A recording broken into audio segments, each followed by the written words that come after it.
Assalamualaikum warahmatullahi wabarakatuh. Perkenalkan, nama saya Anissa Pujianti dengan NPM 0211200047 dari kelas 5 Ekstensi Manajemen. Di sini saya akan membahas contoh kasus pelanggaran etika bisnis dalam periklanan. Nah, yang saat ini kita akan bahas yaitu tentang iklan obat herbal bintang 7 masuk angin, yang salah satunya itu masuk ke dalam pelanggaran etika bisnis. Nah, besar dan kuatnya persaingan antar perusahaan, terutama perusahaan besar, dalam memperoleh keuntungan seringkali terjadi pelanggaran etika bisnis, bahkan melanggar peraturan yang berlaku. Keadaan tersebut didukung oleh orientasi bisnis yang tidak hanya pada produk dan konsumen, tetapi lebih menekankan pada persaingan, sehingga etika bisnis tidak lagi diperhatikan dan akhirnya telah menjadi praktek monopoli. Salah satu kasus yang akan dibahas adalah tentang pelanggaran dilakukan oleh iklan bintang 7 masuk angin. Abang pilih yang mana, perawan atau janda? Kalau abang masuk angin, pilih bejo bintang 7, paling nendang jahe merahnya. Kalau abang panas dalam, pilih biji bintang 7, goyang biji selasinya. Panas dalam, biji bintang 7 masuk angin, dibejoin aja. Sebelumnya, obat herbal masuk angin sangat berguna bagi tubuh dikala tubuh manusia sedang masuk angin. Obat masuk angin dapat bekerja secara alami di dalam tubuh manusia yang dapat mencegah dan mengobati masuk angin tanpa efek samping bagi tubuh. Saat obat herbal masuk angin dikuasai oleh dua produk, yaitu tolak angin dan bintang 7 masuk angin. Tolak angin adalah produk dari PT Sido Muncul yang sejak lama telah memasarkan obat-obatan herbal dan jamu.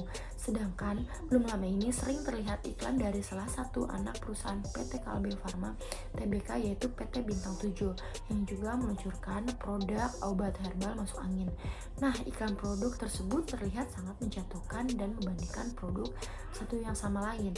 Terlihat jelas bahwa iklan Bintang 7 masuk angin menyindir produk dan tolak angin dengan slogan "orang bejo lebih untung daripada orang pintar". Sedangkan tolak angin ini sendiri memiliki slogan "orang pintar minum tolak angin". Slogan inilah yang disindir oleh produk Bintang 7, yang dimana pada kenyataannya tolak angin yang lebih dahulu memasarkan produk obat herbal masuk angin. Bahkan untuk iklan terbaru produk Bintang 7 yang bertujuan memperkenalkan kemasan terbarunya pun masih menyinggung produk tolak angin dengan slogan "orang berjo beri napasi lalu orang minta ngapain".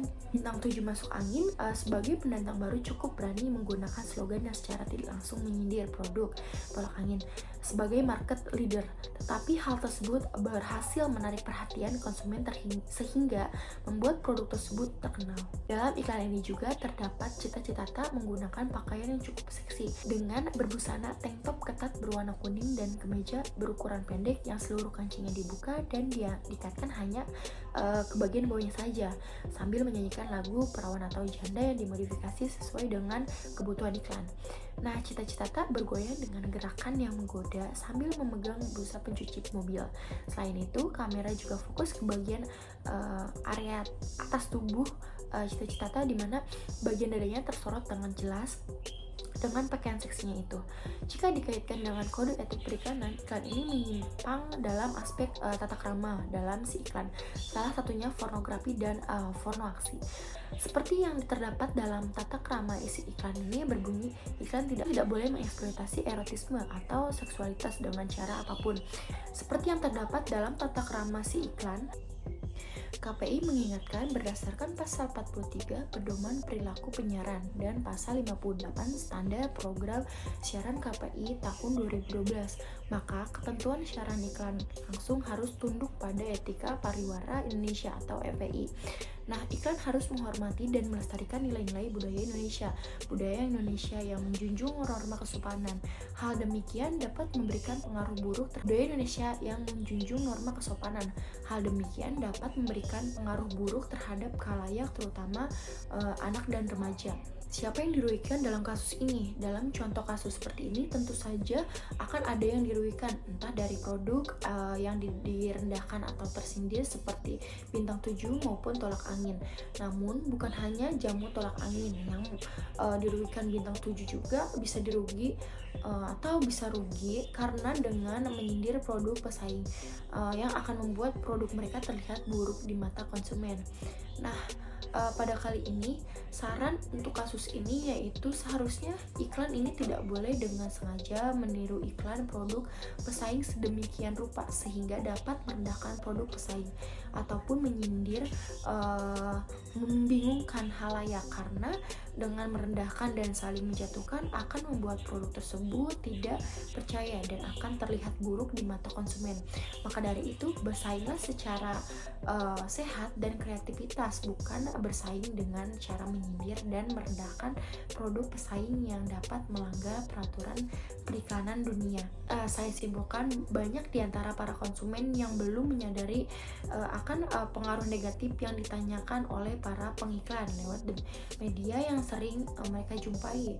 Pengaruh negatif bahkan pelanggaran dalam kode etik periklanan sangat banyak ditemukan dalam tayangan iklan di berbagai media. Masih banyak iklan lain yang melanggar kode etik periklanan pada yang kali ini kita bahas. Dan itu saja yang dapat saya sampaikan, kurang lebihnya mohon maaf. Wabillahi taufiq wal hidayah. Wassalamualaikum warahmatullahi wabarakatuh.